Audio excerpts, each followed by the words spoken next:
Y antes de dar inicio a esta conferencia, quiero que ustedes puedan estar conscientes de que la Biblia es el único libro que nos corre las cortinas y nos muestra que detrás de muchísimos seres humanos se encuentran en sus vidas entidades y personalidades demoníacas. La Biblia nos muestra claramente que la mayor parte de los gobernantes, antes de que Cristo venga, van a estar controlados. Y esto significa que estas entidades demoníacas, estos ángeles caídos, van a entrar en estas personas y van a tomar el control de sus vidas para tratar de alcanzar el propósito que desde el principio Lucifer, la estrella de la mañana, intentó hacer en su primera rebelión con Dios. Cuando abrimos las páginas de la Biblia y nos introducimos en los evangelios, por ejemplo, encontramos a Jesús caminando aquí en la tierra en un ministerio de echar estas entidades, estas personalidades demoníacas de los seres humanos. Y vemos continuamente cómo y Jesús se enfrentó al demonio y le dijo, sal fuera. Y Jesús se enfrentó al gadareno y salieron más de 6,000 demonios. Y se metieron a los puercos y estas entidades demoníacas se meten en los animales, engañan al mundo entero, a los gobernantes, a los filósofos, a la ciencia, a la medicina, etcétera, etcétera, porque es su principal propósito, desviar a la humanidad de la cruz. La cruz es el centro del plan redentor divino. Y Jesús dice, yo soy el camino. No hay ningún otro camino más que el que Jesús nos enseñó. Yo soy la verdad. No hay ninguna otra verdad más que la que se encuentra en la persona de Jesucristo. Y yo soy la vida eterna. No se puede encontrar la manera de vivir después de esta vida más que recibiendo a Jesucristo como nuestro Señor y nuestro Salvador. Aquí en el capítulo 14 de Isaías, Satanás se esconde detrás de la personalidad de un rey. Y no es coincidencia que sea precisamente el rey de Babilonia. Dice el versículo 4, pronunciarás este proverbio contra el rey de Babilonia. ¿Por qué? Porque Babilonia, de acuerdo a la Biblia, lo que es actualmente Irak, la nación donde se encuentran más de 150,000 soldados norteamericanos y de otras naciones, la que está causando el cúmulo, donde se encuentra uno de los yacimientos productores de petróleo más grande de la humanidad, la Biblia profetizó, damas y caballeros, hace más de 25 o 30 siglos, que Irak, antes de que Cristo regresara, se volvería a convertir en la primera nación, encabezando todos los periódicos, volviendo a resurgir de las cenizas, y de ahí, de Irak, se convertirá esta nación en los cuarteles generales del anticristo.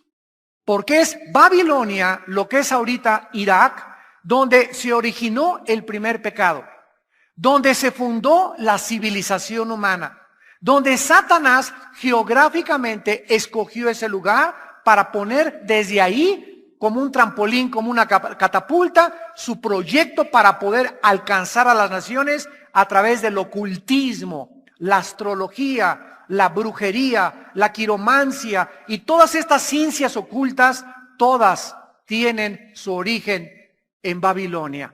Y vemos al acabar la Biblia en Apocalipsis 18, de qué forma esta ciudad que se va a volver a levantar, tal vez en Bagdad, cerca del río Tigris, donde se encuentran, de acuerdo a Apocalipsis 9, 4 ángeles de los más peligrosos, más crueles, más sanguinarios y más fuertes de Satanás, se encuentran atados junto al río Tigris ahí, y el río Éufrates, esperando ser desatados con el permiso de Dios para destruir a la mayor parte de la humanidad en la gran batalla final o en la tercera guerra mundial llamada la batalla del Armagedón. Vemos en este pasaje de qué forma el Espíritu Santo nos va a comenzar a revelar la personalidad y el carácter de este ente demoníaco y vamos a profundizar viendo de qué forma Él ha tratado a través de la historia de cegar el entendimiento. Dice 2 Corintios 4:4, el Dios de este siglo. Así se le llama a Satanás, uno de los dioses que el mundo adora como Dios sin que se den cuenta que es Satanás. Los que escuchan a Walter Mercado, los que se meten a la astrología, los que van con el brujo de Catepec, los que van a que les lean las manos, los que van a que te echen las cartas tarot, los que van a que les hagan limpias, no saben con quién se están metiendo y están pisando los terrenos del enemigo. Y cuando uno atraviesa esta línea para introducirnos a la brujería, al ocultismo, a la astrología, a la lectura de las cartas, a la lectura de la mano, a la lectura del café, creemos que son juegos. Creemos que esa película que van a estrenar, La Brújula Dorada, es un juego y es una película que fue ideada en el abismo, en el infierno, para atacar a Dios, para atacar a la Biblia, para atacar a los cristianos, hecha por ateos profesionales con el propósito de desprestigiar, cegar, engañar, pervertir la palabra de Dios. Amados santos, el ataque está duro y estamos siendo bombardeados no solamente por pornografía e inmoralidad, estamos siendo bombardeados filosóficamente por ideas destructivas, por espíritus engañadores. Y este ser que se encuentra aquí escondido, lo vamos a comenzar a desenmascarar. En el versículo 3 en adelante, encontramos un pasaje que nos habla y nos sitúa exactamente en el tiempo en el que Israel va a comenzar a descansar de la opresión del anticristo. Y en el día que Jehová te dé reposo de tu trabajo y de tu temor y de la dura servidumbre en que te hicieron servir. Aquí se profetiza un tiempo en el que Dios por fin les dará descanso a los judíos. Y dice así, pronunciarás este proverbio contra el rey de Babilonia y dirás, ¿cómo paró el opresor? Esta palabra opresor, agaz, nagaz en el hebreo, significa dictador. El anticristo va a ser un dictador, el rey de los dictadores.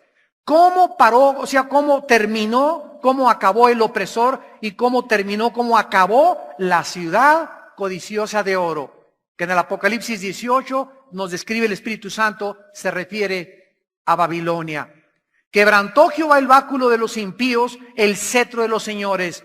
Dios, cuando venga en la persona de Cristo, acabará con los reinados humanos. Terminará con las dictaduras, terminará con todos esos gobernantes que a través de la historia y antes de que venga Cristo, lo único que quieren hacer es controlar, enseñorearse y buscar sus propios intereses. Él quería a los pueblos con furor, con llaga permanente, el que se enseñoreaba de las naciones con ira y las perseguía con igualdad.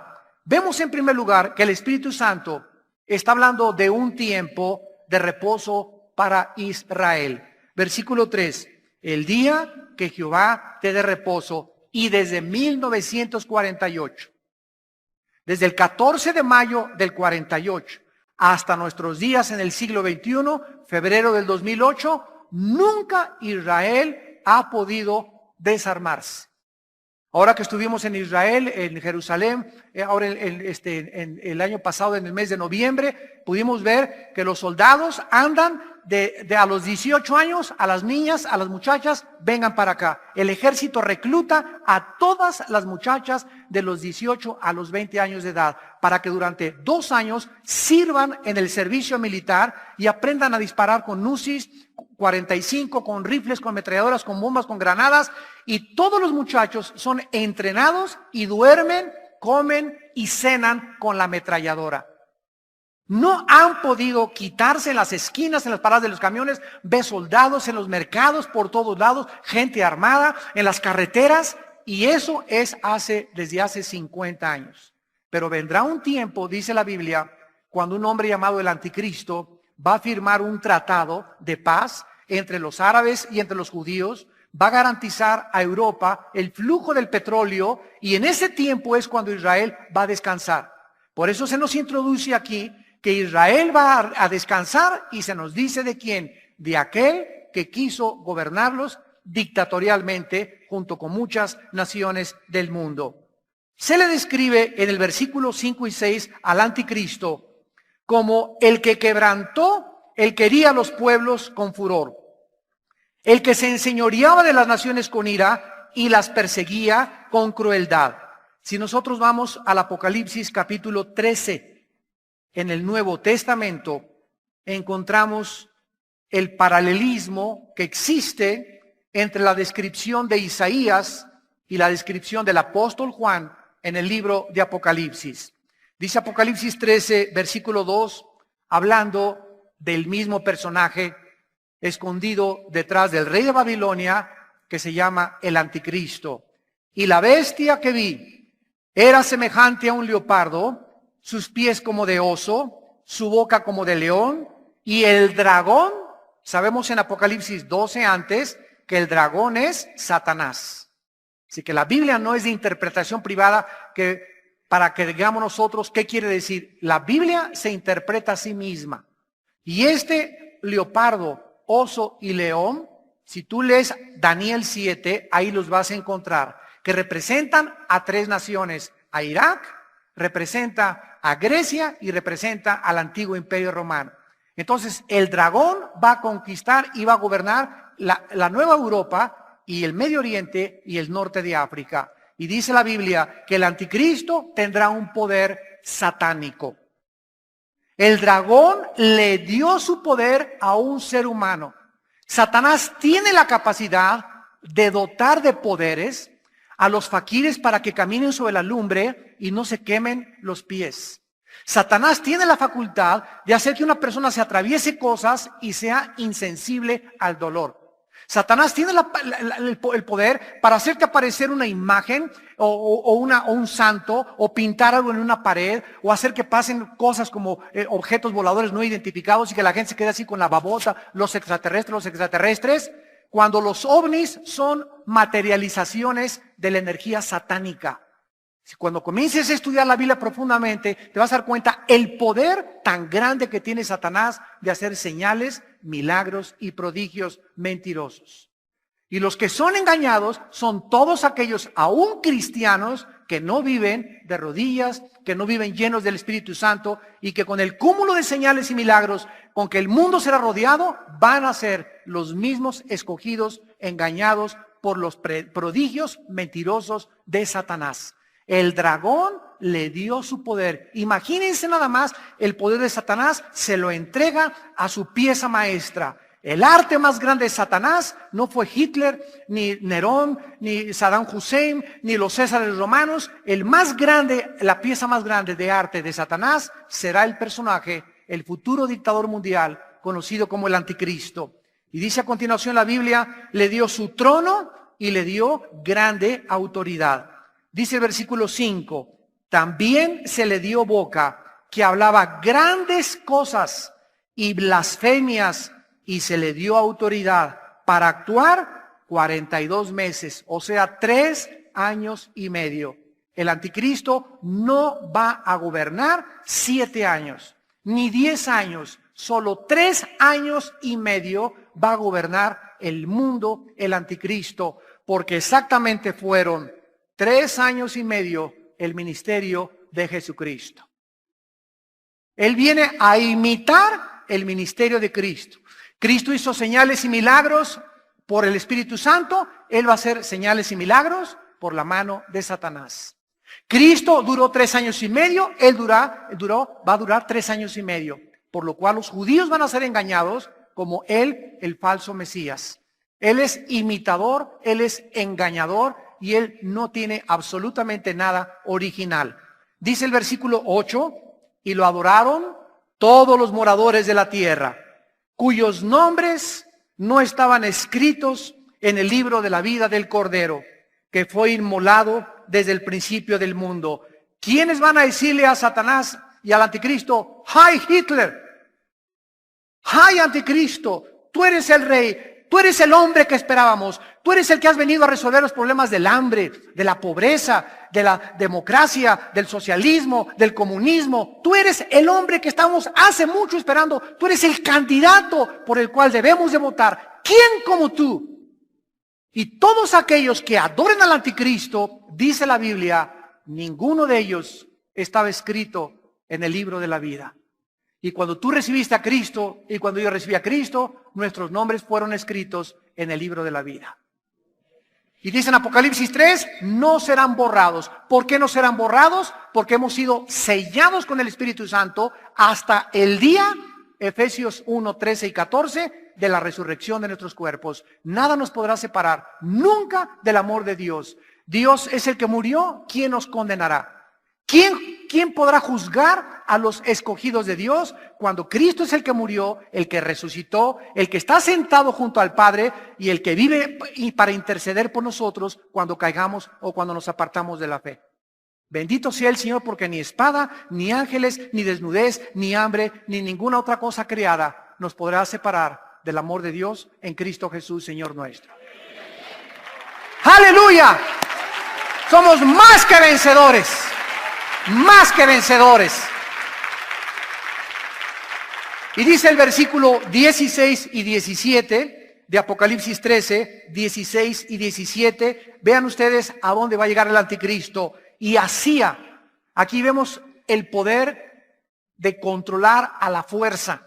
Esto nos habla de un poder que va a usar él a través de la fuerza, de la imposición del ejército, de la fuerza militar también, tal vez, que todos, pequeños y grandes, ricos y pobres, libres y esclavos, se les pusiera una marca en la mano derecha o en la frente. Hace aproximadamente 4 años se juntaron todas las compañías electrónicas del mundo y ahorita está ya en internet. Y la única que ganó el premio para poder discernir y distinguir dónde se podría introducir un chip a los seres humanos del tamaño de un grano de arroz. Con toda tu información genética, con todo tu tipo de sangre, tus cuentas del banco, cuánto tienes, dónde naciste, etcétera, etcétera. Ese chip descubrieron que la única forma que no podría afectar al ser humano sería atrás de la cabeza y en la mano derecha. Y hace 2000 años la Biblia profetizó que exactamente en la mano y en la frente o en la cabeza tendrían la marca del anticristo. Esta marca, ahora lo sabemos, va a ser un chip con el cual el mundo va a tratar de controlar a los seres humanos.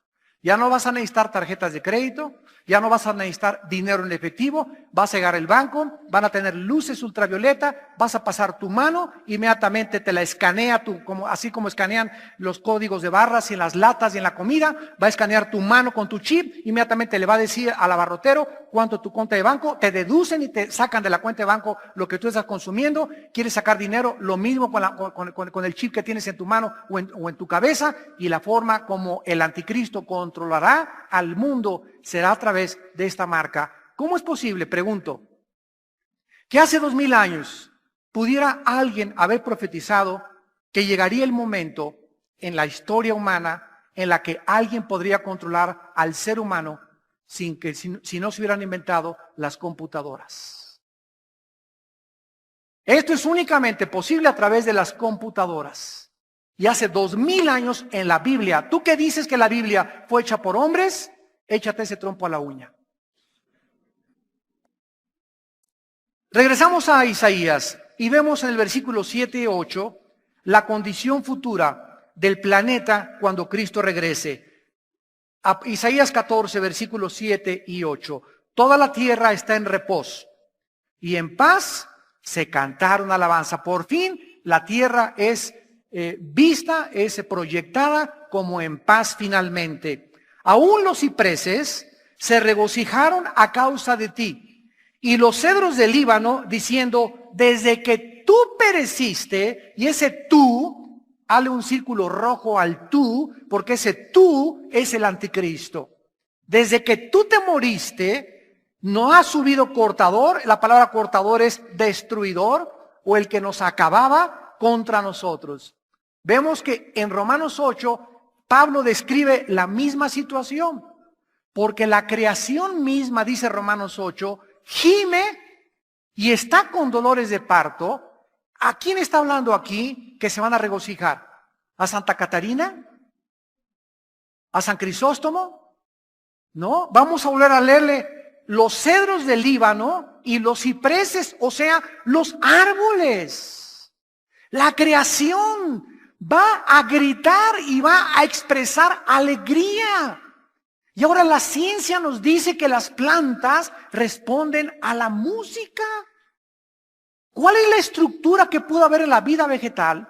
Y en la vida animal, sabemos que en la vida animal hay alma, porque los animales tienen alma, no tienen espíritu, pero tienen alma, que se gozan, los perros se entristecen, los caballos se alegran, se enojan, tienen sentimientos, tienen emociones, y las plantas, aunque no vemos nada, de alguna manera reaccionan al medio ambiente. Y esto es tan profundo que solo la Biblia nos los revela. Pero dice Romanos que la creación está esperando que Jesucristo regrese para poder descansar y dejar de llorar. Y los árboles no se van a marchitar, las rosas no tendrán espina, los leones no tendrán ferocidad, las plantas podrán vivir eternamente como el jardín del Edén. Toda la ecología del mundo entero será transformada el día que el Hijo de Dios regrese a establecer su reino en esta tierra. Y a continuación dice aquí mismo en Isaías los siguientes versículos, que esta será la condición del reino milenial. ¿Qué le pasará al anticristo? Y nos describe en el versículo 9 al 11 algo tremendo, fascinante del mundo de las prisiones invisibles, eternas que se encuentran en donde creen. En el centro de la tierra. Aquí en el centro de nuestro planeta se encuentra el Sheol, se encuentra el abismo, se encuentra el Abadón, donde están encerrados los ángeles que cayeron en la rebelión satánica. El infierno no tiene un solo demonio. El infierno están solamente los espíritus humanos que están esperando resucitar después de los 1000 años de Cristo para presentarse al juicio del gran trono blanco, Apocalipsis 20 del 11 al 15. Junto al infierno está otro lugar que se llama el abismo. Y el abismo es la prisión de los demonios. Ahí sí están los demonios. Y tienen a un ángel llamado el destructor, el Abadón, que se encuentra en Apocalipsis 9. Y después tenemos otra prisión mucho más abajo del Sheol y del abismo, que es donde están prisiones de oscuridad, donde se encuentran los ángeles que en Génesis capítulo 6 se mezclaron con mujeres humanas, pervirtieron la genética, produjeron gigantes de casi 3,50, 4 metros de altura, con 12 dedos en los pies y 12 dedos en las manos. Y estos son los que se encuentran en el lugar que se llama las prisiones eternas de oscuridad. La Biblia nos revela algo maravilloso de lo que sucederá cuando el anticristo descienda a la tumba. Vean ustedes que después de morir sigue la vida. Dice el versículo 9, el Sheol abajo se espantó de ti. O sea, cuando comience a bajar el espíritu del anticristo, ya muerto, pero su espíritu sigue vivo, al Sheol, todos los que estén ahí se van a espantar.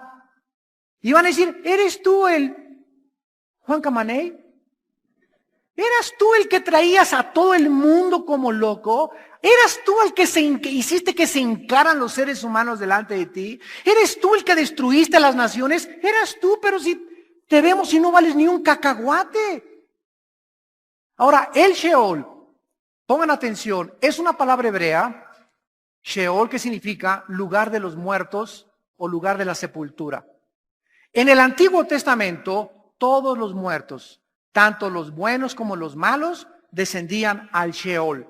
En el Antiguo Testamento no existía la revelación de qué había, cómo se movían, cómo estaba formado el lugar de los muertos, más que ahí bajaban todos los buenos y los malos. Cristo viene al mundo y en una historia que no es parábola del rico y de Lázaro, Cristo nos corre las cortinas y nos revela que el Sheol es la palabra que se tradujo en el griego Hades, con H, Hades.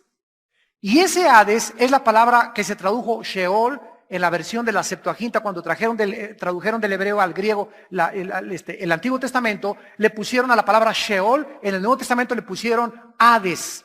Pero Cristo dice que ese lugar donde descendían los muertos estaba dividido. Había una grande barda o una grande cima y los del infierno estaban allá y todos los justos estaban de este lado. Cuando murió el mendigo en la historia de Cristo, ¿verdad? Lázaro estaba del otro lado y el mendigo estaba del otro lado, y los que están en el infierno se podían oír sus gritos, se podían oír que tienen conciencia, estaban lamentándose de por qué no creyeron al evangelio, y los que estaban aquí no podían pasar allá, ni quien quisiera pasar, ¿verdad? Ni de los de allá podían pasar para acá. Cuando Cristo resucita, dice Efesios capítulo 4, que descendiendo abajo al Sheol, se llevó a los cautivos al cielo. Descendiendo se llevó a los cautivos a la cautividad. Cuando Cristo desciende al centro de la tierra, su cuerpo se quedó ahí en la tumba, acostado. Ahí estaba el cuerpo de Cristo. Su espíritu se sale de Cristo con su alma y baja Cristo en su espíritu al centro de la tierra. Dice 1 Pedro 3, a proclamarles, a anunciarles su victoria en la cruz contra el pecado y contra Satanás. Y después de que Cristo resucita, a todos los que estaban desde Adán, Abraham, David, Daniel, Isaías, todos los que se encontraban en el lado del paraíso o del seno de Abraham, se los lleva a todos en su resurrección, y cuando llega Cristo al cielo, donde lo están esperando los querubines y los serafines, Él entra con toda esa grande multitud de justos y de santos, porque ahora sí podían entrar y presentarse y ver a Dios, porque la sangre había sido derramada en el lugar santísimo. Gloria a su nombre. Y ahora, desde la cruz de Cristo, desde hace 2000 años hasta nuestros días, todos los justos que morimos o que vamos a morir algún día y los que ya han muerto, inmediatamente ausentes del cuerpo, según de Corintios 5, presentes el Señor. El momento en que tú mueras, si tú mueres hoy, o en la tarde, o en la noche, en el seguro social, en la muerte, en una ambulancia, donde quiera, donde nos alcance la muerte, nuestro cuerpo, ahí van a estar llorándole, nadie los escucha, la ambulancia le ponen flores al muertito, le cantan los mariachis, y tú fuiste lo máximo, y póngale una estatua, y póngale un cuadro, y el muerto ni enterado, porque no va a ver nada de lo que le están haciendo aquí abajo. Nos vamos inmediatamente a la presencia de Dios. Vienen los ángeles por nosotros para llevarnos a la presencia de Dios, para llegar al cielo, donde Jesús nos dará amplia y generosa entrada al reino de su Padre. Gracias, Señor. Ven pronto, Jesús. Ven pronto, Jesús. Y ahí se acabaron las lágrimas, se acabaron la tristeza, se acabó el dolor, se acabó el vejestorio de cuerpo que tenemos, que cada día muere y se desgasta celularmente.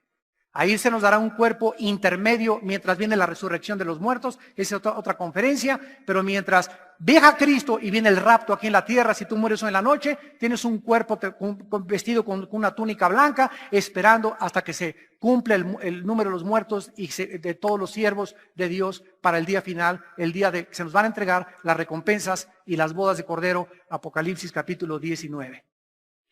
Pero vean lo que dice aquí acerca del Sheol. El Sheol se espantó debajo de ti, despertó muertos. O sea, hay algunos que van a estar ahí medio jetones cuando desciende el anticristo.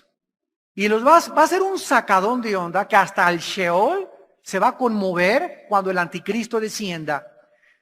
En tu venida salieron a recibirte, hizo levantar de sus sillas a los príncipes de la tierra y a los reyes de las naciones.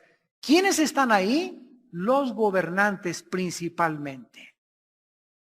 Aún en la vida tenían dinero y casas y castillos y quisieron vivir para ellos, etcétera, etcétera. Damas y caballeros, señores gobernantes, magistrados, jueces, políticos, candidatos a la presidencia, presidentes del mundo, escuchen la palabra de Dios. Viene el día del juicio para ustedes. Viene el día de la paga para todos ustedes que quisieron aprovecharse de su posición gobernando al mundo o gobernando su nación y sometiendo a las personas bajo una dictadura y bajo el control del gobierno y no beneficiando al pueblo con la libertad que el pueblo y la libertad que Dios nos dio. Viene el día del juicio. Todos aquellos jueces, abogados que se vendieron, que por la lana metieron a la viejita a la cárcel de mujeres y dejaron que se fuera Juan Camaney, para que los pirruris siguieran siendo pirruris y los pobres siguieran siendo pobres. Vemos mucha desigualdad, muchas injusticias y clamamos por ella. Y cuando venga Cristo, se acabó eso. Viene el día de la paga. Y entonces los que estaban riendo van a llorar. Y nosotros se acabará el lloro y la tristeza, porque al amanecer vendrá la alegría, la danza, y con pandero y arpa alabaremos a Dios por todos los siglos.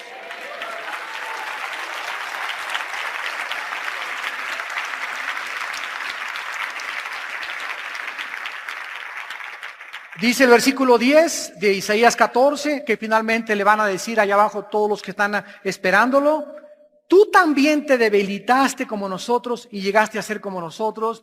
Qué interesante que el Espíritu Santo usa la palabra debilitar, que es la palabra shalá en el hebreo. Tú también te debilitaste. ¿Qué significa esto? Que el gozo de los impíos es corto. Una persona puede tener dinero y puede ser jefe de la mafia y puede ser un gobernante que ha explotado y puede haber sido un ladrón, un narcotraficante, etcétera, etcétera. Y vemos que suben y cuando suben a muchos les da envidia. La Biblia nos advierte, Salmo 37, nunca tengan envidia de los que prosperan en su camino, y menos de los que prosperan con dinero mal habido, el cual siempre es maldecido.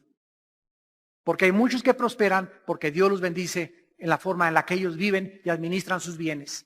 Pero no tengas envidia de los narcos y de otras cosas y de las personas, porque algún día ellos van a entregarle cuentas a Dios. Y todos los que suben, Césares, Alejandro el Magno, Elvis Presley, Michael Jackson, etcétera, etcétera, cantantes, deportistas, gobernantes, políticos, todos los que suben tienen que comenzar a debilitarse. Donde ya su fama no es igual, comienzan a envejecer, los que tenían voz ya no tienen voz. Pavarotti se puso así antes de morir, dejó a su esposa, se casó con su secretaria, la voz más preciosa del siglo XX, los deportistas futbolistas, los cantantes que admiramos, etcétera, etcétera. Todos nosotros aquí en el mundo les damos gloria y honor y poder y alabanza, pero se van a voltear las cosas el día de la muerte. Y ahí es cuando ellos van a darse cuenta que poco a poco, desde aquí en la tierra, se comienzan a debilitar. Miss Universo va a comenzar a debilitarse y va a comenzar a ver su cara, arrugas y más arrugas, y la belleza tiene que desaparecer. A los 45, 50 años ya aparecen momias de Guanajuato. Se tiene que acabar la fuerza, se tiene que acabar la energía, se tiene que acabar lo guapo, se tiene que acabar el dinero. Toda la gloria del hombre es como la hierba, dice Primera de Pedro 2. Y así como la hierba alcanza su máximo y sale la flor, en la tarde tiene que secarse. Porque esa es la realidad de la vida. Todos tenemos que ir poco a poco, debilitándonos, envejeciendo, pero viene el día en el que Cristo nos va a recibir. Entonces, este es el día que hizo el Señor. Nos alegraremos en Él. Ahora en los versículos del 12 al 14. Haciendo un paréntesis, el Espíritu Santo, entre el rey de Babilonia y el anticristo, se introduce a Lucifer, que es el que está escondido, como ya lo vimos en Apocalipsis, detrás del anticristo, y como es el que está escondido detrás de los principales gobernantes y dictadores del mundo. ¿Cómo caíste del cielo, oh lucero, hijo de la mañana? La palabra lucero, Heilel, H-Y-E-L-E-L, significa el lucero de la mañana. Significa algo tremendo, porque es el mismo título que se le da a Cristo, el lucero de la mañana. Increíble. Satanás era un lucero, era un ser perfecto, maravilloso, sabio, guapísimo. No hay un Mister Universo, no hay un artista, no hay un ángel, no hay un querubín, no hay nadie en la creación tan perfecto, tan sabio, tan poderoso, tan cerca de Dios, como este ente que se le llamó Lucero o Lucifer. Y él estaba en el cielo con Dios y dirigía la alabanza de Dios. Lo vamos a ver en Ezequiel 28. Y él era el que se acercaba e introducía la alabanza de los ángeles y los querubines maravillosos ante el Dios Todopoderoso. Y ese ser que estuvo tan cerca de Dios, quiso ser igual a Dios. Y la raíz del pecado de Satanás fue, como lo vamos a ver, la soberbia. La soberbia es la raíz de todos nuestros pecados. ¿Por qué? Porque comenzamos a pecar cuando comenzamos a pensar que no necesitamos a Dios. Esa es la soberbia. La soberbia no es andar así, esa es arrogancia, presumido, voluptuoso, pirruris, vanidoso. La soberbia es que pasen 3 días en tu vida y que no hayas leído la Biblia, ni te hayas hincado para tener comunión con Dios. Porque esa actitud tuya no la necesito. No necesito orar.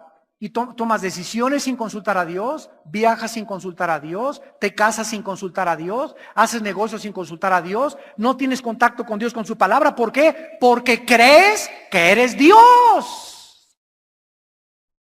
Te crees Dios, te crees diosa. ¿Y qué dice la Biblia? Que separados de Él, ¿qué es nada? Nada. Cero. Lo necesitamos tanto a Dios, que debemos llegar, como dice el Salmo, como el siervo clama por las aguas. Oh Dios, tengo sed de ti. No quiero saber nada más que estar en tu presencia y en tus atrios. No quiero saber nada más que saber que estoy bajo tu bendición y tu voluntad. No quiero saber nada absolutamente, Señor, más que las cosas que estoy haciendo te están agradando. Sean los dichos de mi boca y mis palabras agradables delante de tu presencia, Señor. Que tu temor, oh Dios, esté en mi corazón. No quiero pecar. No quiero hacer nada, Señor, que te ofenda. No quiero hacer nada que me separe de ti. No quiero tener pensamientos que puedan alejarme de tu presencia o hacerme creer que soy suficiente sin tomarte en cuenta en mis caminos. Ese es el corazón y esa es el alma de una persona que vive en humildad. La humildad es reconocer la dependencia diaria de Dios.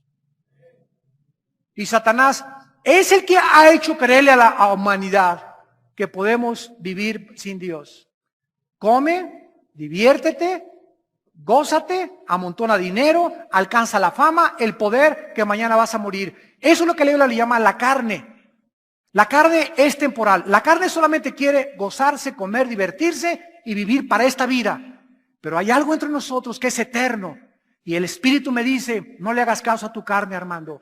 Hay valores y recompensas mucho más grandes que las que el mundo te está ofreciendo. Lo mismo le ofreció a Cristo Satanás. Híncate, le dijo Satanás a Cristo, y te doy los reinos y la gloria y el mundo y lo que quieras en esta vida. Pero ese es el precio que finalmente se paga. Se comienza a debilitar y esa gente acaba siempre, al final de sus vidas, loca. Acaban en un psiquiátrico, acaban totalmente descabellados, acaban porque la paga del pecado es la muerte. ¿Y cómo acabó Pablo? He acabado la carrera, he echado mano de la vida eterna. Y ahí estaba oyendo Pablo en la prisión del Coliseo Romano, los leones. Toda la noche soñó con los leones y viendo los leones y en la mañana lo iban a echar a los leones. Y en lugar de que Pablo, parece vivido, hay mucha gente que hizo más lana que yo y no le fue como a mí. Y ahora estoy en esta prisión húmeda, oscura, ni los hermanos ni los brodis me vienen aquí a traerme ni tortas, ni lonche, ni nada. Nadie me visita. Y estaba lamándose las heridas Pablo. Así es el autolástima que tuvo Pablo. Se lamió sus heridas ahí en la prisión. Él sabía que iba a venir un león y le iba a arrancar la cabeza de una mordida. O le iba a atacar la yugular y se iba a morir en 30 segundos desangrado por la mordida de un tigre o de un león. Pero él sabía que el momento en que su cuerpo cayera desangrado en la tierra, su espíritu iba a salir y su Padre y Jesucristo, a quien había servido durante la mayor parte de su vida, lo iba a recibir para vivir eternamente con él. Me está esperando la corona de justicia, dijo Pablo. ¿Qué diferencia tan grande en cómo la Biblia relata y describe la muerte de sus santos? Cómo murió Job lleno y lleno de vida. Abraham murió lleno de vida y bendito. David murió, hasta una chamaquita le pusieron para que durmiera con él antes de acostarse David. El chingüengüechón, rabo verde, ¿verdad?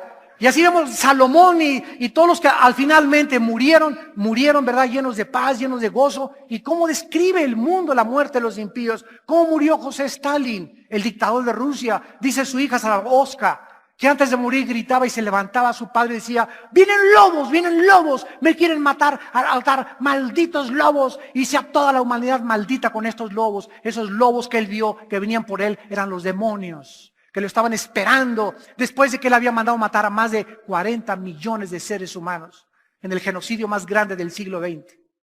¿Cómo murió Jean-Paul Sartre, el gran filósofo padre del existencialismo en 1966-67? ¿Cómo murió Sartre? Dice su secretaria que antes de morir dijo: toda mi vida he sido ateo, el padre del existencialismo. Toda mi vida he perseguido a un ser, a un Dios que yo he negado. Realmente he sido un tonto porque he gastado mi vida en alguien que no existe. Su vida fue una contradicción filosófica. Se la pasó luchando contra alguien que no existe. Si no existió, entonces peleó contra la nada. ¿Y cómo murió Sigmund Freud? Se levantaba en la mañana Sigmund Freud, a las 2 de la mañana, dice su esposa, sudando, empapado en sudor: vienen por mí. Y veía apariciones. ¿Cómo murió Hitler? Con apariciones también que venían por él. Pero los santos, ¿cómo mueren? En paz, en tranquilidad, sabiendo que tenemos algo delante de nosotros, porque el morir para nosotros, el vivir es Cristo y el morir es ganancia.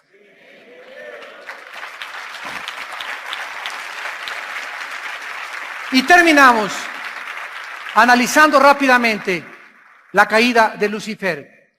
Vemos claramente que dice aquí que fue la soberbia, versículo 11, la soberbia, la causa de su pecado. Versículo 12, cayó del cielo, hijo de la mañana, cortado fuiste por tierra, tú que debilitabas a las naciones. ¿Quién estaba detrás de los dictadores, detrás de los gobernantes impíos? Satanás. A través de ellos debilitaba a las naciones. Causaba revoluciones, causaba incertidumbre en la población, causaba golpes de estado, causaba genocidios, ensoberbecía a los dictadores para que mandaran matar y nadie más que ellos en esa nación fuera su ley. El que se encontraba detrás era Satanás. Tú que decías en tu corazón: subiré al cielo, junto a las estrellas levantaré mi trono, y en el monte me sentaré a los lados del norte. Notemos los 5 verbos trágicos: subiré, levantaré, me sentaré, subiré y seré. Ahí se encuentra escondida toda la filosofía de la maldad, la soberbia. Voy a subir y voy a ser Miss México. Voy a subir y voy a ser el Juan Camaney. Voy a subir y ser el mejor futbolista. Voy a subir y yo voy a alcanzar y voy a ser el gobernante y voy a ser presidente de la República. Y en mi subida, que nadie se me atraviese. Porque el que se me atraviese, lo mando a matar. Lo elimino. Porque para mí, alcanzar la cumbre del éxito, no importa el valor de ningún alma humana. Lo que me importa es el poder que deseo tener en mi corazón. Subir, levantar mi trono, mi ego, mi vida, sin tomar en cuenta a mi esposa, ni a mis hijos, ni a mis hermanos, ni a nadie. ¿Cuántos hombres viven en esa situación? Voy a ser el jefe de la oficina, y adulteran y dejan a su esposa abandonada y abandonan a sus hijos. Voy a hacer esto, voy a hacer aquello, y llegaron a donde ellos querían, y cuando llegan ahí descubren que las alturas los enferman. Todos los que llegan a la cumbre de la montaña sin Dios, o los que alcanzan el éxito allá arriba, las alturas marean, asfixian el alma y te enferman de poder. Porque el poder corrompe y el poder absoluto corrompe absolutamente. ¿Cuánta razón tiene la Biblia, la palabra de Dios? Te damos gracias por tu palabra, Señor. Él quiso exaltarse sobre los demás, ser adorado y ser igual a Dios. Y estas palabras denotan la total raíz de la maldad, que es la independencia de Dios. En el versículo 15 vemos de qué forma está sellado el destino de Satanás. Tú derribado serás hasta el Sheol, a los lados del abismo. Aquí, en el versículo 15, ya no es Lucifer. ¿Cómo sabemos que el Espíritu Santo cambia ahora? Porque Lucifer, el anticristo, será destruido y morirá cuando Cristo regrese. Segunda Tesalonicenses capítulo 2, Apocalipsis capítulo 13, Apocalipsis capítulo 19. Cuando Cristo venga, el anticristo y el falso profeta van a desaparecer. Pero el Satanás va a seguir vivito y coleando, y van a pasar 1000 años, el anticristo muere y van a pasar 1000 años. Y Satanás va a ser desatado. Apocalipsis 20, de su prisión no está muerto. Y Satanás baja otra vez a engañar al mundo, y cuando Satanás sea lanzado, Apocalipsis 20, al lago de fuego, ya van a estar ahí, dice Apocalipsis 20, el anticristo y el falso profeta. Entonces vemos que aquí el anticristo es el que desciende al Sheol. Nunca Satanás descenderá al Sheol. A él lo espera el lago de fuego. Por eso sabemos que el Espíritu Santo cambió de velocidades y dejó al anticristo, y ahora nos muestra a Satanás, dejó a Lucifer, y ahora al anticristo. Dice el versículo 16 que se van a inclinar los que lo vean en el Sheol otra vez al anticristo, y le van a decir: ¿es este aquel varón que hacía temblar la tierra, que trastornaba los reinos, que puso el mundo como un desierto, asoló sus ciudades y que a sus presos nunca abrió la cárcel? Escúchenme esto: si hubiera alguna otra medicina para un drogadicto, para un alcohólico, para cualquier persona con problemas mentales o físicos, que no fuera Cristo, la muerte de Cristo y la sangre de Cristo fue un desperdicio de la historia humana. Cuando Jesús inició su ministerio en Lucas 4, dijo: el Espíritu de Jehová está sobre mí, me ha ungido el Señor para dar buenas noticias a los pobres, sanar a los quebrantados de corazón, poner en libertad a los cautivos, abrir las prisiones a los oprimidos, vista a los ciegos y predicar el año agradable del Señor. Los psiquiatras y todos los psicólogos que no son cristianos, con mucho respeto lo digo a los que sean profesionistas en esta área, no tienen, escúchenme muy bien, un psiquiatra no tiene el método o la medicina o la terapia adecuada para cambiar a un esquizofrénico, a un psicótico, a un paranoico, a un maníaco repulsivo, etcétera, etcétera, porque la única medicina que tienen son los chochos. Y para manejar a un psicótico y a un enfermo con neurosis o con esquizofrenia, le tienen que dar pastillas tranquilizantes a fuerza, porque los mantienen controlados con drogas inorgánicas. Nosotros somos seres orgánicos. Y esa persona no puede toda su vida andar enchochado. Y cuando esa persona sale y no cambia, lo internan a un hospital psiquiátrico. Y en el hospital psiquiátrico les dan la puntilla y los hacen zombies. Y ves, yo he ido a hospitales psiquiátricos, llaman así. Y creemos que están locos, están enchochados. Diario les inyectan drogas, diario les dan pastillas tranquilizantes, porque es la única manera de controlarlos. Es Cristo el que vino a libertar a los cautivos. Es Cristo el que nos vino a dar la libertad. Es Cristo el que nos abrió la cárcel. Solo la sangre de Cristo puede sanar a una persona enferma mentalmente y sacarle a los demonios que se le metieron por causa de haberlo abandonado y por causa de su pecado. Es Cristo el que murió en la cruz. Para eso bajó el Hijo de Dios, a abrir las puertas de los cautivos. Nadie, ninguna medicina, ni psiquiátrica, ni ciencia, nadie te puede hacer libre más que el Hijo de Dios. Y cuando el Hijo os libertare, seréis verdaderamente libres.